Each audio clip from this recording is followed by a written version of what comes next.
Muy buenos días amigos, soy Anderson Boscan, esto es News and Coffee, el Sol en Coffee de la Plaza Foch, como cada mañana para revisar la coyuntura política, la actualidad nacional. Esta mañana con la noticia todavía caliente de la creación de una comisión de notables, entre los cuales se encuentra, entre otros, León Roldós, Patricio Alarcón, entre los nombres que se me vienen a la mente, para ayudar a la Contraloría General del Estado en su auditoría de la deuda, una auditoría que ya arroja resultados provisionales bastante preocupantes en el manejo reservado que se hizo de los fondos públicos ecuatorianos a través de la deuda interna y externa. Esta es la puerta abierta, la primera puerta que se abre en la vía legal para llevar a Rafael Correa ante la justicia. Los conocedores del tema aseguran que una auditoría de esta magnitud puede derivar en una sanción administrativa como destitución que mantenga fuera de los puestos públicos a Rafael Correa, o incluso un indicio de responsabilidad penal que lo lleve, como su buen amigo Jorge Glass, a responder ante Fiscalía. Para ello hemos invitado al asambleísta Mae Montaño, asambleísta por la bancada de Creo. Qué gusto tenerla acá, asambleísta. Encantada de estar aquí, Anderson. Un gusto poder conversar con usted en este ambiente tan relajado, tan bonito del Sudan Coffee, y con un rico pastel de choclo que a los tiempos voy a servir. A ver cómo Yo está. venía preparada para un cafecito, pero bueno, ya y a ver si lo puede comer durante la entrevista, que ese es el gran reto de todos los entrevistados. Eso es lo que parece, ¿no? Así aprenderemos un poco de los gringos están acostumbrados a comer mientras hacen reuniones, conferencias, no sé cómo lo hacen, así que vamos a intentarlo, pero aquí estamos para conversar estos temas. Ha sido su pedido en agosto de este año precisamente que la Contraloría haga una auditoría integral a la deuda pública de este país. Ayer tuvo las primeras noticias. ¿Cuál es su primera reacción? Pues yo estoy contenta. En medio de tantas noticias desagradables, porque así hay que llamarlas, desagradables, en esta decisión de una asamblea que ha resignado su capacidad fiscalizadora, e incluso hasta su calidad legislativa también está resignada a un segundo plano. Entonces, como que algún aire un poco fresco nos llega con la decisión del Contralor de no iniciar, porque ya la inició hace rato, este análisis, este examen especial que le he llamado, también como una forma de hacerle olé a los correístas rabiosos y a los morenistas también, que no están de acuerdo con que se haga una auditoría de la deuda. Recuerde que ya fue llamado a esta comisión de archivo, a la comisión de fiscalización, para decirle: usted no puede hacer una auditoría porque ya ese contralor al que nosotros disque censuramos, porque ni siquiera ya se lo pudo destituir, ya hizo esa auditoría. O sea, vergonzosamente. Entonces ese aire fresco nos alegra. Pero déjeme decirle una cosa: el por qué en agosto, junto a un colectivo que se llama Vigilancia Ciudadana, oye, ese nombre que a mí me encanta, eso que más necesita el Ecuador en este momento, Vigilancia Ciudadana, decidimos solicitarle al Contralor de manera específica que haga un examen especial a la deuda pública interna y externa. Y para mi gusto, y para nuestro gusto, esta auditoría debió hacerse de toda la década saqueada, asaltada, robada a los ecuatorianos. Pero la ley le permite a Contraloría ir solamente 7 años para atrás. Está bien, pero yo creo que ahí van a encontrar, como dirían los ecuatorianos, la pepa. Está ahí en este periodo que está estableciendo la Contraloría. ¿Por qué razón es Contralor necesario? Ha formado una comisión, como lo decía yo, de notables, una comisión que ya ha sido criticada por el expresidente Rafael Correa como una comisión de odiadores. Hay críticas también más allá de lo político en lo jurídico. Javier Sablaegas, uno de los juristas más connotados de este país, ha escrito la tarde de ayer: solo falta que el fiscal también haga una veeduría ciudadana para respaldar su constitucional ejercicio de deberes. ¿Es un show político lo que hace Paloselli? No, para nada, para nada. La misma Constitución determina que en el tema de deuda pública tiene que haber, o sea, es una obligación, tiene que haber veeduría ciudadana. Debe haber veeduría ciudadana. Y yo creo que en todos los campos del accionar público debe haber vigilancia ciudadana. Pero va a ser una vigilancia ciudadana que no es vinculante para la Contraloría. Al final la Contraloría va a hacer lo que le obliga la ley. ¿Para qué vamos a llamar a personas que además claramente están del lado de la oposición política? Mira, Anderson, aquí hay que decirle a la ciudadanía dos cosas que son importantes. ¿Cuál es el ambiente y el escenario político que estamos viviendo en este momento? Estamos viviendo el gobierno de un partido político dividido en dos, aparentemente. ¿Por qué digo aparentemente? Porque lo que tenemos en ese partido, que para desgracia nuestra se llama País, ¿no? Alianza País, y entonces ellos lo confunden con el País, es los correístas rabiosos con Correa y los correístas que ellos dicen que son menos rabiosos con Moreno. Son dos caras de la misma moneda. No nos confundamos pensando que ellos son unos oficialistas y otros son oposición. No, son dos caras de la misma moneda. Eso es lo que tenemos. Por eso se descomponen y se componen cada vez que pueden para defender sus propios intereses, para encubrirse mutuamente y para protegerse entre ellos. ¿Por qué razón? Porque la banda formada para asaltar los recursos de los ecuatorianos tiene en su compostura, en su integración, a muchos, son muchos realmente. Y tenemos que llegar a esos muchos, y tenemos que llegar a la cabeza de esa banda que asaltó los recursos de los ecuatorianos. Y esa cabeza se llama Rafael Correa. Y cuando se trata de proteger a Rafael Correa, se unen todos los correístas para defenderlo y protegerlo. Y el saqueo del país se ha dado en tres líneas y en tres campos específicos. Uno, la obra pública. La obra pública en los sectores estratégicos se ha dado en las negociaciones petroleras y en la deuda pública. Esas son las tres grandes líneas. Entonces, Correa hábilmente... ¿No le parece un poco descabellado que por el manejo de la deuda pública se pueda llevar a alguien ante los tribunales? Pero desde luego que sí. Y por la simple razón de que la Constitución determina que las acciones irregulares que se cometen en la negociación o en el uso, esto es muy importante, en el uso de la deuda pública... Son imprescriptibles. Exactamente. Usted lo ha dicho todo. Son imprescriptibles. ¿Y dónde podemos encontrar las irregularidades, por decirlo menos, de Correa como presidente? ¿Dónde está más claro? Él actuó con habilidad política. Le entrega a Glass los sectores estratégicos. Dice, tú hazte cargo de los negocios. Como yo te delego, y entonces yo me quedo aquí. Yo siempre digo, el hecho de que Glass sea escogido... A mí no me gusta contar billetes. Exactamente. Eso te lo delego.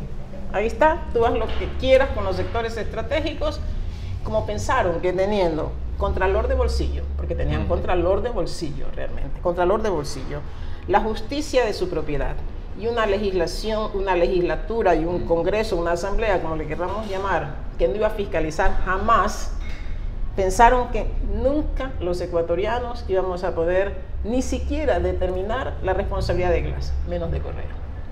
Y entonces nos queda la deuda pública, porque la deuda pública tiene un comité de endeudamiento cuyo máximo líder y responsable único por la Constitución es el presidente de la República. La Contraloría sustenta sus hallazgos de la auditoría de la deuda en tres vertientes que la Posta está ya intentando investigar. Hay tres documentos de carácter reservado. Eso es el primer hallazgo de Contraloría. ¿Por qué se declara reservado una información que hasta el momento en que llega Rafael Correa al poder había sido pública? Y debe ser pública. El segundo hallazgo de Contraloría fue publicado por Diario Expreso semanas atrás.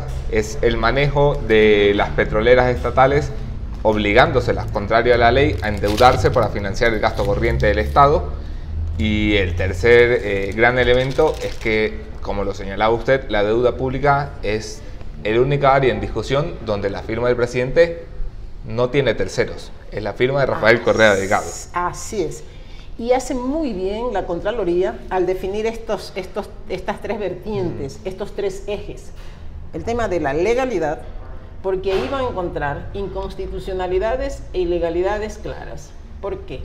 Porque el presidente Correa, con su puño y letra, con su firma, ha definido que a través de decretos presidenciales, él se bypaseó la Constitución y se bypaseó la ley. Y solo por decirlo menos, no solamente estos decretos que tienen que ver con autorizaciones de formas oscuras, veladas y reservadas para negociar con la China, con quien quiera. Con Tailandia y con quien sea. Exacto, que ya es bastante, sino que antes de terminar su periodo, él define a través de un decreto presidencial cambiar, cuando ya íbamos a alcanzar el límite establecido por el Código Orgánico de las Finanzas Públicas, que es una ley en donde está que el presidente puede endeudar al país hasta el 40% del Producto Interno Bruto, ¿cierto? Entonces, cuando él iba a alcanzar eso, que era cerca de los 40.000 millones, él determina a través de un decreto que ahora se cambia. Sí, el decreto 218 del 2016. Y dice, ahora no es la deuda agregada, ahora es la deuda consolidada. Y con ese invento, él reduce ese casi 40% al 26%.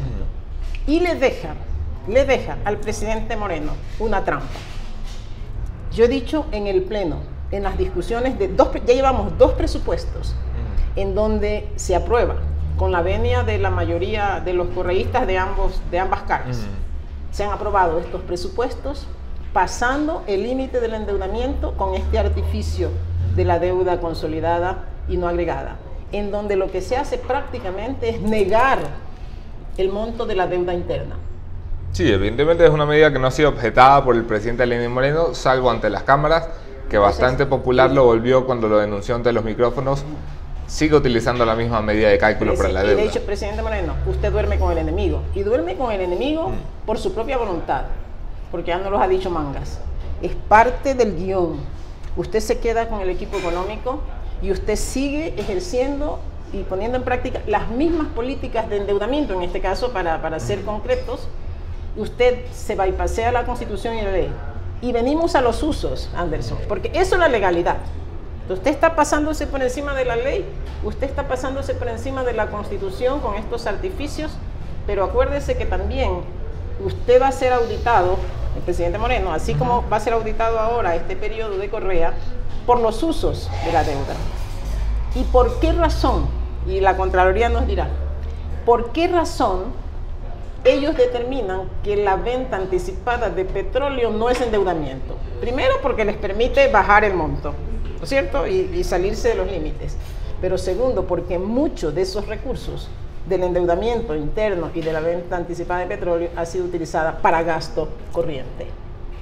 Y la Constitución, no es ni siquiera la ley, la Constitución prohíbe que endeudamiento, que fondos de endeudamiento se usen para gastos corrientes. Y entonces ahí sí va a venir no solamente un tema de ilegalidad, sino un tema de acciones penales por un peculado posiblemente. Paul Navarrete envía la primera pregunta. Gracias a todos los que han hecho comentarios, gracias a todos los que siguen enviando mensajes de cariño y apoyo para este servidor. Paul Navarrete envía la primera pregunta. Les recuerdo que pueden enviar sus preguntas y comentarios por esta vía. Felicitaciones, Mae. ¿Qué se debería hacer para que la oposición sea realmente oposición? El protagonismo se lo está llevando la aladura de Alianza País. Yo no tengo mucha fe en la recomposición de la oposición, porque si una estrategia les ha resultado bien a los correístas duros y a los correístas morenistas, es que precisamente están diluyendo a la oposición. Y eso también es parte de un guión. Y yo digo que yo quiero sentirme siempre más ciudadana que política. Y mi esperanza no es en los representantes de la oposición, que muchos están haciendo un buen trabajo, o sea, hay que decirlo, de fiscalización, de legislación. Pero si la ciudadanía no está despierta, si quienes salieron a las calles, porque yo creo que los resultados que se han dado, en parte, por lo menos para tener a Glass preso, no es ni un mérito de Moreno, ni un mérito de los correístas, pues, ¿no es cierto? Porque no creo que ellos iban a querer que Glass esté preso. Pero al final lo que hay que reconocer es que la institucionalidad ha vuelto a empezar a funcionar. En alguna medida. Bueno, ha cumplido todo el mundo, salvo la Asamblea a la que usted se pertenece. Ha cumplido el presidente al dejar sin funciones a Jorge Glass, ha cumplido la Corte Constitucional al pasar el juicio político, la Corte Nacional al condenarlo, la Fiscalía al pedir la máxima, la Contraloría al llevar una responsabilidad de institución contra Jorge Glass. Aquí todo el mundo, salvo la Asamblea, ha cumplido su deber.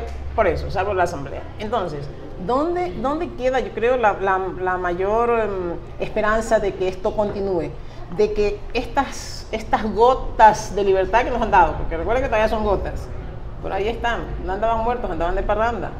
Las amenazas que usted ha recibido y por lo cual me solidarizo, nos da un mensaje. No están muertos, andaban de parranda. así que van a volver.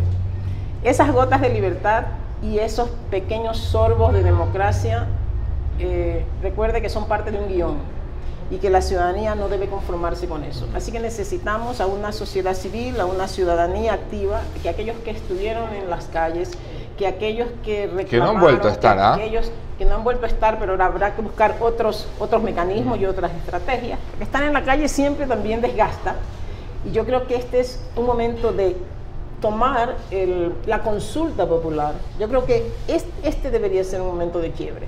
La consulta popular debería marcar un antes y un después. No para entregarle un cheque en blanco al presidente Moreno, sino para que la sociedad civil convierta eso en una oportunidad de hacer una vigilancia extrema, una vigilancia permanente, una veeduría permanente, una observación continua sobre las acciones del mandatario. Ya que trae la consulta popular, esto es importantísimo. Usted pertenece a un movimiento político que dice 7 veces sí, al igual que el resto de partidos de la oposición ecuatoriana al gobierno de Lenín Moreno. Todos están por el sí y todos tienen más o menos el mismo discurso. Salgamos por la puerta, después veremos qué hacer. Vamos a apoyar un Consejo de Participación Ciudadana de Transición, presionaremos, estaremos vigilantes de los nombres que va a pasar Lenín Moreno, porque hacen promesas como esas si a la final son imposibles de cumplir. O sea, que es que les han pasado una terna de 3 correístas y no han tenido más que pegar el grito en el cielo, pero moverlo no lo pueden. Bueno, ¿qué les garantiza que Moreno no va a hacer lo mismo con el Consejo de Participación Ciudadana? Entonces, Anderson, lo que usted está planteando, el tema de la vicepresidenta, que de paso ya lo esperábamos, como también esperamos por todo el aprendizaje que hemos tenido durante estos 10 años. Yo vengo desde la Asamblea Constituyente, Anderson. Sí, así que he vivido tantos garrotazos políticos, los conozco tanto que ya hasta les adivino la fórmula.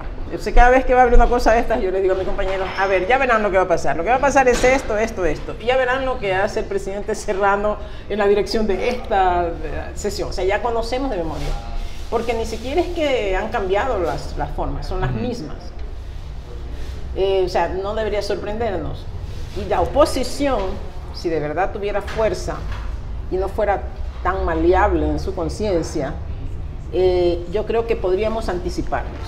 Y yo siempre hago mi llamado a la sociedad civil. Anticipémonos.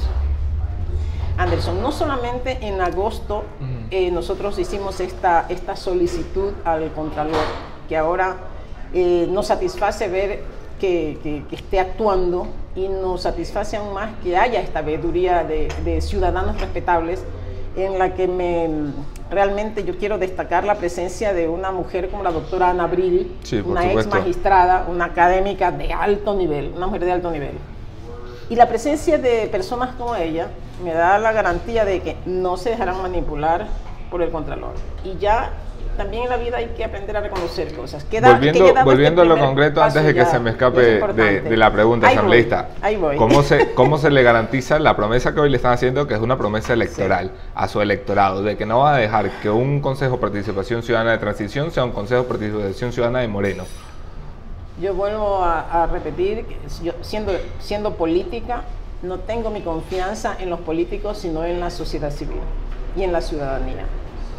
Yo he comentado con mi gente, con mis amigos, con los integrantes de Vigilancia Ciudadana, son todos ciudadanos, no son políticos, y les digo, ustedes tienen un gran compromiso, porque es la sociedad civil la que tiene que presionar a los políticos para que respondamos y para que estemos a tono con esos ofrecimientos y con esos compromisos. Si nos dejan sueltos y libres a los políticos, no pasará nada. Yo creo que hay un rol y hay un deber de los ciudadanos de saber que son los dueños del poder, y que nosotros simplemente, yo digo, siempre le pongo esa palabra, simplemente somos sus representantes. Y yo a veces utilizo ejemplos muy sencillos cuando hablo con la gente, y le digo, cuando uno, en temas muy elementales, Anderson, por ejemplo, uno busca un representante, que es un agente, o yo qué sé, un agente de bienes raíces, para que le venda su propiedad. Usted lo deja libre para que él haga lo que le dé la regalada gana, utilizando unos términos medio conocidos en política, con ese bien que usted ha puesto bajo su agencia. No, ¿verdad? No podrá hacer lo que le dé la gana. Usted estará siempre vigilante de que esa persona que simplemente es su representante tiene que cumplir con aquello que usted le determinó. Eso es lo que tenemos, eso es lo que tiene que aprender la ciudadanía en el Ecuador. Tiene que exigirle a sus políticos y a sus representantes que cumplan con sus compromisos y sobre todo que cumplan aquello que el pueblo quiere. Jorge David trae una pregunta interesante a la mesa. Si la oposición no tiene los votos para pasar leyes, ¿no han pensado en tratar de unirse, al menos de forma coyuntural, con el ala laic de Alianza País? Es decir, el ala morenista. Este es un reclamo muy constante en la ciudadanía. La oposición lleva 10 años en este país quejándose de que no tiene los votos para hacer las cosas que quieren.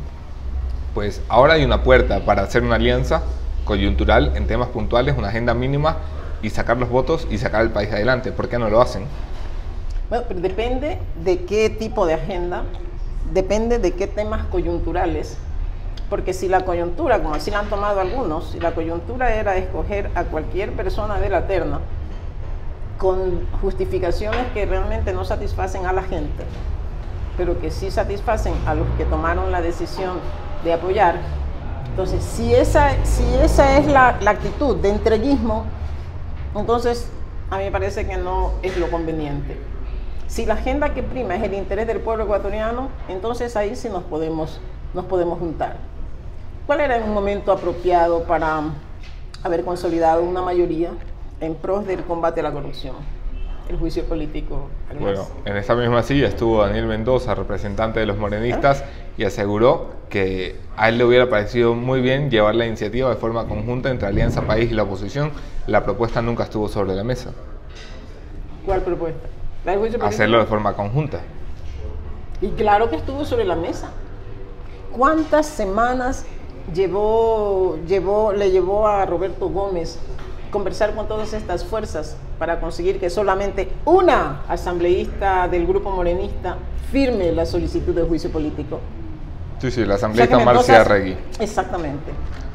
¿Y sabe por qué? Vuelvo a insistir, porque los morenistas y los correístas son todos correístas. Vamos a conversar de eso. Parte del mismo juego. Leonardo Méndez vuelve al tema de la auditoría. Lo que se determine en la auditoría, esto es una pregunta para el asambleísta Montaño. Asambleísta, lo que se determine en esta auditoría, por si acaso, tendrá que pasar por el CAL, porque de ser así ya sabemos en qué termina aquello. Lo que se termina en la auditoría de la deuda pública. De la deuda pública. No. La Contraloría tiene la potestad de definir sus informes. Entonces, así como está haciendo ahora, dice que ya adelantó un informe previo sobre los temas de legalidad. Así irá emitiendo informes, borradores de informe primero, comunicará a quienes están vinculados, en este caso ya notificado, a exministros, a ministros que fueron parte del comité de deuda, a representantes del SEMPLADES, ¿no? Y algunos de estos... Que lo dice con mucha sonrisa, me imagino, porque uno de ellos es colega suyo, ¿no? Sí, ¿no? El asambleísta Pavel Muñoz, ex secretario de Planificación y Desarrollo. Ajá. Algunos han ido a la asamblea en búsqueda de inmunidad e impunidad. Sí, bueno. Y él está en esa Habrá que comisión. explicarle que la inmunidad es del día que lo asumieron para adelante, ya. Entonces, no para atrás. Y desde luego el presidente Correa, que de esta no se va a salvar. O sea, de esta no se va a salvar. Porque yo le digo con absoluta seriedad que se han cometido errores grandes y muy grandes en el manejo de la deuda. Vamos a ver cuáles son esos errores, pero vamos a saber si también grandes actos de corrupción van a salir en lo que fue el manejo de la deuda. El por qué estos mecanismos ilegales, el por qué estas fuentes que en la práctica eran chulqueros, pero hay una serie de cosas que no están muy claras en la deuda pública todavía y que tienen que ir definiéndose en el estudio de la Contraloría. ¿Cuál es su hipótesis? Están todos los valores. Nosotros entendemos, no podemos asegurar, porque no hemos podido conseguir los documentos, porque son reservados. Sí. Entendemos que mucho de la deuda interna, sobre todo de la deuda con el Banco Central, no está registrada. Hay deuda interna que no está registrada. Y el Banco Central y los gerentes del Banco Central van a tener que responder por qué plata le prestaron al gobierno para gasto corriente. Sí, ha sido notificado Diego dinero? Martínez. Dinero de los cuentorristas, dineros de de los gobiernos locales. ¿De quién es el dinero? Porque el Banco Central no tiene dinero. ¿Qué dinero está prestando? Sobre la deuda con el IES también hay mucha tela que cortar. Y sobre el último mecanismo que también dejó definido Correa, pero que también lo está utilizando Moreno, el tema de transferirle al Banco Central papeles de otras instituciones públicas con el fin de desaparecer esta deuda interna. ¿Sí? Claro, porque tú estás recibiendo bonos del banco, no sé, de unas instituciones que no tienen liquidez. O sea, Fabián Enríquez pide una puntualización al respecto solo de... concluyo al amigo para decirle que de estos estudios de la Contraloría, que ahora van a estar respaldados por los veedores, saldrán entonces las conclusiones y ahí se definirán las responsabilidades y el tipo de responsabilidad. Bueno, si que ya sabemos que vosotros juicio político a Correa no podrán hacer, ¿no? Indudable. Entonces aquí nos quedamos en las manos de la justicia, porque saldrán entonces responsabilidades y acciones de tipo administrativo, pero sobre todo acciones penales van a salir ahí, porque sabemos que por lo menos, ilegalidades hubo, y que por lo menos mal manejo del fondo en su uso también hubo. Fabián Enríquez le pide una puntualización, el decreto mediante el cual se amplió el monto, bueno, se redujo en realidad el monto de la deuda. Correa manifiesta que lo único que hizo fue aplicar un manual internacional del Fondo Monetario y otros organismos para el endeudamiento de los países. ¿Eso lo exime de culpa, asambleísta? Le vamos a dejar ese tema expreso a la Contraloría. Pero mire, la determinación de la ley es clarísima. La ley no le dice a Correa que se invente la deuda agregada, dice la deuda pública. Y la deuda pública es todo. Y le dice, la deuda pública no puede exceder el 40% en relación al Producto Interno Bruto. Pero además, yo digo, estos mandatarios, y yo he dicho también por el presidente actual, la ley y la Constitución no le impide inclusive que pueda pasar ese 40%. Lo que le exige es al mandatario que actúe y que tome sus decisiones con responsabilidad. Que en el momento en que se haya pasado este límite, debe elevar el techo de la deuda. Exacto, pero pidiendo la autorización a la Asamblea, claro, presentando un plan de sostenimiento de la economía, porque eso es lo responsable. Le dice, 40% ya es un valor alto. Si tú quieres traspasar ese límite, tú tienes que actuar con responsabilidad, hacer un estudio, elaborar un plan de sostenibilidad de la economía. Que además, que votos para hacerlo en la Asamblea los tenía, ¿no? Además, entonces, ¿qué les justifica? ¿Qué les justifica hacer eso? ¿Justificaba mantener en reserva? ¿Habían cosas oscuras? ¿Hay cosas escondidas? O sea, el por qué. Y buscar cuando ya se va ese artificioso método que dice él, que no está realmente ni reconocido ni registrado el tema. Entonces, aquí le borramos la deuda interna para que no aparezca como deuda. ¿Qué nos está diciendo? Que no le van a pagar al IES, no le van a pagar la deuda con el IES, no van a pagar la deuda con el Banco Central, porque es que si no está registrada, si no está tomada en cuenta en ese monto, entonces, ¿qué quiere decir? ¿Que se va a negar esos recursos? Me gustaría que pasáramos al tema de Jorge Glass, pero antes hacemos una pausa en la designación de este sábado de la vicepresidenta María Alejandra Vicuña, una votación que creó mucho alboroto alrededor del Parlamento ecuatoriano por la conformación de una nueva mayoría que ha asomado en respaldo a Lenín Moreno, sus 44 asambleístas, más los 14 del BIN, más los 8 de Suma, excluyendo a Héctor Yepes, más 4 exmiembros de su bancada. Su bancada alguna responsabilidad tiene en la elección de la vicepresidenta de la final, ¿no? Yo no digo que la bancada, yo creo que algunos asambleístas tienen que responder por sus acciones. Sí, pero es muy fácil decir ahora que respondan estos 4, cuando a la final los que han escogido a estos 4 para que vayan a la papeleta acompañados del logo de Creo, ha sido su movimiento. Eso sí, yo voy para allá, Anderson, no me la voy a sacar como torera. Primero, cada uno sí tiene que responder por sus propias decisiones, eso es justo. Yo no voy a juzgar, porque ¿quién soy yo para decir que mi actitud, mi voto y mi posición fue la adecuada? Posiblemente yo estaba equivocado y no ellos, entonces vamos a dejar a ellos. Yo creo que quienes tienen que juzgar primero son sus electores también.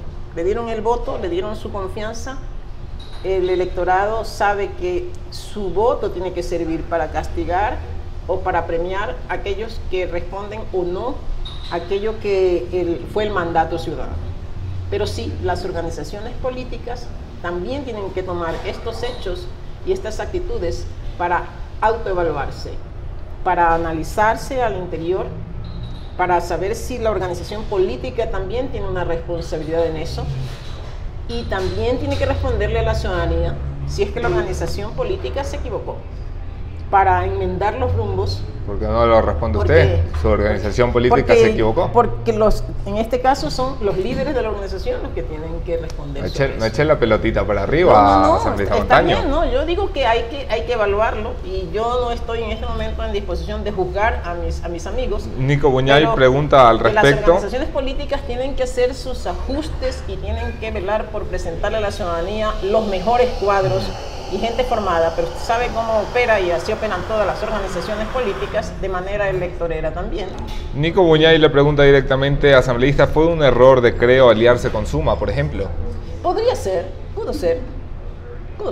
Lo hemos estado discutiendo y lo estamos analizando, y de pronto sí, fue un error.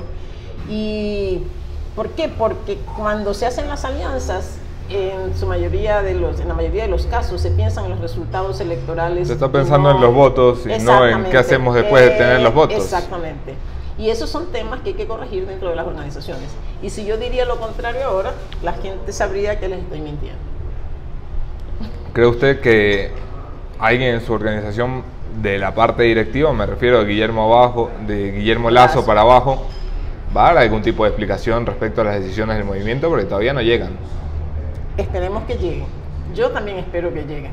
Y ahora estoy más ligada al trabajo legislativo y a mi apoyo ciudadano en la lucha contra la corrupción, porque yo creo que esa bandera la tenemos que llevar hasta el final, porque en este momento hay dos temas urgentes que tienen que ser tratados y que tienen que ser compartidos entre quienes hacen ejercicio político y la ciudadanía, que es la lucha contra la corrupción y los temas de la economía del país que tienen que enderezar. Lucha contra la corrupción. Empezamos mencionando aquí a María José Carrión, presidenta de la Comisión de Fiscalización y miembro de la bancada morenista Alianza País. La asambleísta Carrión vuelve a ser titular de primera plana en los periódicos por inventar una nueva forma de llevar un juicio político a su final, que es precisamente no llevarlo a su final, dejarlo en el aire, mirar para otro lado y decir, aquí no ha pasado nada. Ya. ¿Su bancada va a permitir que esto se detenga así de simple? Ocurrió lo que casi sabíamos que iba a ocurrir.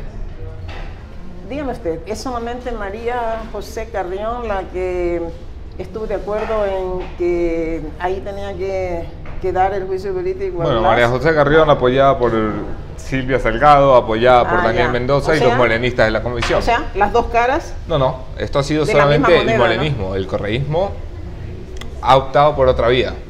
El correísmo pedía el archivo. Yo escuché declaraciones del señor Pavel Muñoz diciendo, recomendamos un informe de archivo. Ya. Ni siquiera eso va a pasar. Bueno. Todos, ahí sí, todos en espíritu de cuerpo, en complicidad y autoencubrimiento, impidieron que el juicio a Glass se dé. Recordemos que la primera vez que se presentó, ya hace muchos meses, en julio, mucho antes de que se dé la sentencia en primera instancia a Jorge Glass, y ahí también el espíritu de cuerpo primó, porque hay mucho para esconder, y no fue posible. Y ahora, ¿cuánto tiempo esperó el presidente de la Asamblea para presentar en el CAL la decisión de enviar a la Corte Constitucional? Mes y medio. Mes y medio. ¿Por qué? Porque los tiempos estaban fríamente calculados, porque fue un juicio político. O sea, ¿usted cree que el oficialismo hizo esto a propósito? Cálculo, pero claro, fue cálculo. ¿Por qué? Cálculo, porque sabían que el 2 de enero era la fecha fatal para Glass. Y contaron expresamente, fue fríamente calculado. Si hay una cosa que reconocerles a esta gente, es que no hacen nada, ni por inspiración, ni por casualidad. Todo está fríamente calculado. Hasta los mecanismos con los que se maneja el procedimiento parlamentario en la Asamblea Viene fríamente calculado. Esta ficha se mueve aquí. Le repito la pregunta inicial, ¿qué va a hacer su bancada? Ese sí es un gran reto. ¿Nos sentamos y lloramos en los medios de comunicación o tiene algún tipo de acción parlamentaria que seguir? Yo creo que el bloque tiene la obligación primero de continuar su acción fiscalizadora. Pero recuerde, Anderson, que hay temas que tienen que ver con los votos de las mayorías. Y ahí es donde van a aparecer estas mayorías móviles que se van a mover al antojo, no para satisfacer las necesidades de la gente, sino para satisfacer vanidades, intereses, no sé, pasiones individuales, de grupos, no sé. Pero hay que continuar, hay que seguir con esa vocación fiscalizadora, hay que continuar presentando, recordando que el CAL tiene mayoría correísta y recordando que la Comisión de Fiscalización seguirá haciendo eso. No hay una decisión política profunda, por lo menos no la he sentido de parte del grupo que apoya a Moreno, de los correístas morenistas, de hacer fiscalización. O sea, la fiscalización va a ser un proceso cuesta arriba y ahí hay que seguir trabajando y trabajando duro, sabiendo eso. Con esa limitación. Le pide una precisión, Manuel Vera, ¿por qué votó usted no a la terna de las vicepresidentas? ¿Cuál cree que es el perfil y el mérito de la actual vicepresidenta?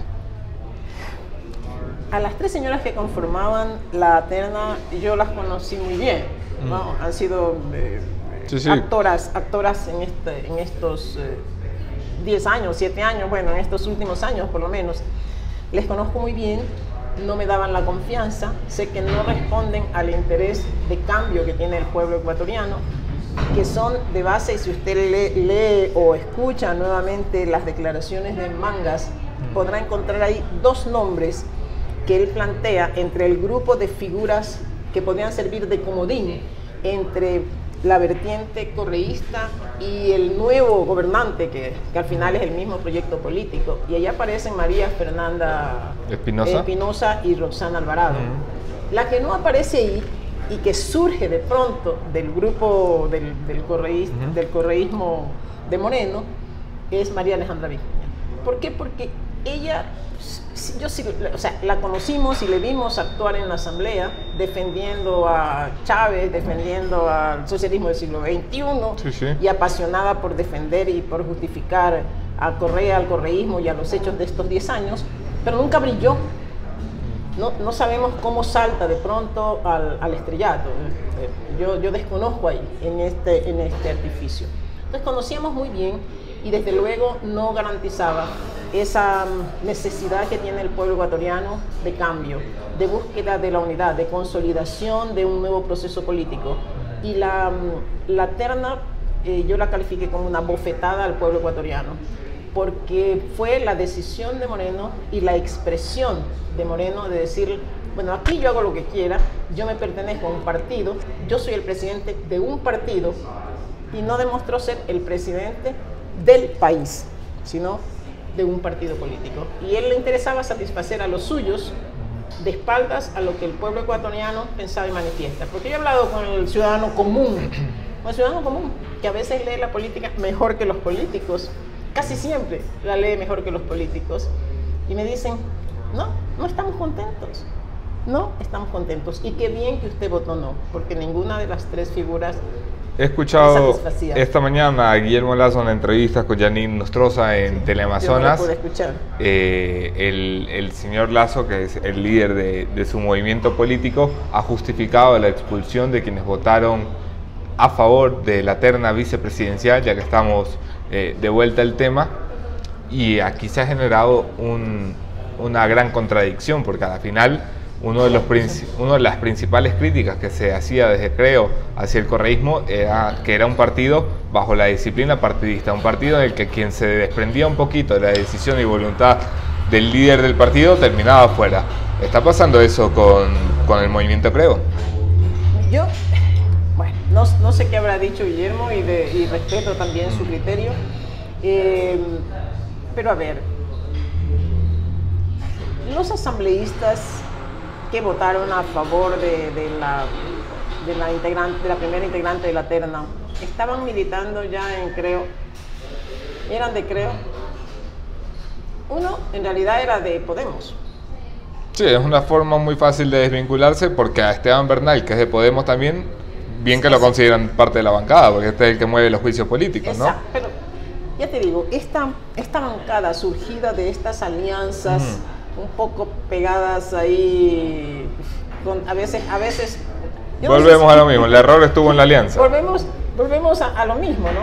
O sea, ¿qué nos llevó a esa alianza? Queríamos, en este criterio que hay en las organizaciones políticas y de manera general en los políticos, hasta en los estrategas políticos, es que en política hay que ganar elecciones, ¿no es cierto? Y entonces hay que ganar elecciones, eso a veces hace que los temas programáticos, los temas de algunos principios que tienen que unir a la gente, no sean considerados realmente. A mí me hubiera gustado, y ojalá Guillermo diga que esto debe llevar a una profunda evaluación dentro de la organización para enrumbarnos mejor, para rectificar si cabe el término, porque si han habido errores hay que rectificar. Y yo creo que si hay algo que fortalecer al interior de las organizaciones políticas es la democracia interna. Así que espero que esa democracia interna funcione. En la recta final de la entrevista asambleísta Montaño, no quiero irme sin tocar el tema del procurador Diego García, quien en una rueda de prensa, su bancada prometió que usted llevaría de la manito hasta un juicio político. ¿Cómo va esa promesa de fiscalización? Estábamos ahora. Estoy intentando comerme este rico pastel de chocón. La he pillado en roja. Bueno. Estamos en la fase de investigación. ¿Cuánto puede demorar esto? ¿Va a demorar como investigaciones del fiscal Carlos Bacamancheno o como investigaciones del fiscal Carlos Chiriboga? ¿Tengo que escoger a uno u otro? No, espero que dé un tiempo más rápido. Lo vamos a hacer con la mayor rapidez posible. Con la mayor rapidez posible, pero cuidando de no servirnos en el discurso que siempre maneja tanto el CAL como la Comisión de Fiscalización, sobre todo el CAL. Es decir, no, es que no vamos a aceptar este juicio político porque no hay pruebas, ¿no? Porque no hay pruebas. Y que ojalá el último dictamen de la Corte respecto de la admisión del juicio político contra el vicepresidente, donde sí dan los argumentos de que el CAL no puede bloquear estas iniciativas. Y que el CAL no tiene nada que hacer calificando las pruebas, sino viendo que se cumpla la formalidad de la ley. Y nada más. Entonces, pero vamos a cuidar eso. Pero ese es un compromiso. Nosotros creemos que un procurador como ese es impresentable para el país. Es impresentable y que ojalá podamos determinar en este juicio, en esta acción política, algunos mecanismos que lo lleven al procurador ante la justicia. Ese tiene que ser el fin último. Estaremos atentos, cerramos siempre este espacio asambleísta de la misma manera. Yo le doy una lista de nombres, usted me dice lo que se le viene a la cabeza cuando escucha Diego García, por ejemplo. Un inoperante. Mauricio Rodas. Un alcalde fallido. María Alejandra Vicuña. Una vicepresidenta que cayó del cielo. Una vicepresidenta Guillermo Lazo. Del cielo. Un líder que tiene una gran responsabilidad que cumplir. ¿Y Maya Montaño? Una ciudadana más, lista para la lucha contra la corrupción. Muchas gracias, asambleísta. Ha sido un gusto tenerla acá. Encantada. Gracias a ustedes por conectarse, por comentar, por compartir, darle me gusta y todas esas cosas que le pedimos cada mañana que hagan. Gracias por sus mensajes de solidaridad, gracias por estar aquí. Mañana nos vemos con otro tema, otro entrevistado, mismo entrevistador. Hasta mañana.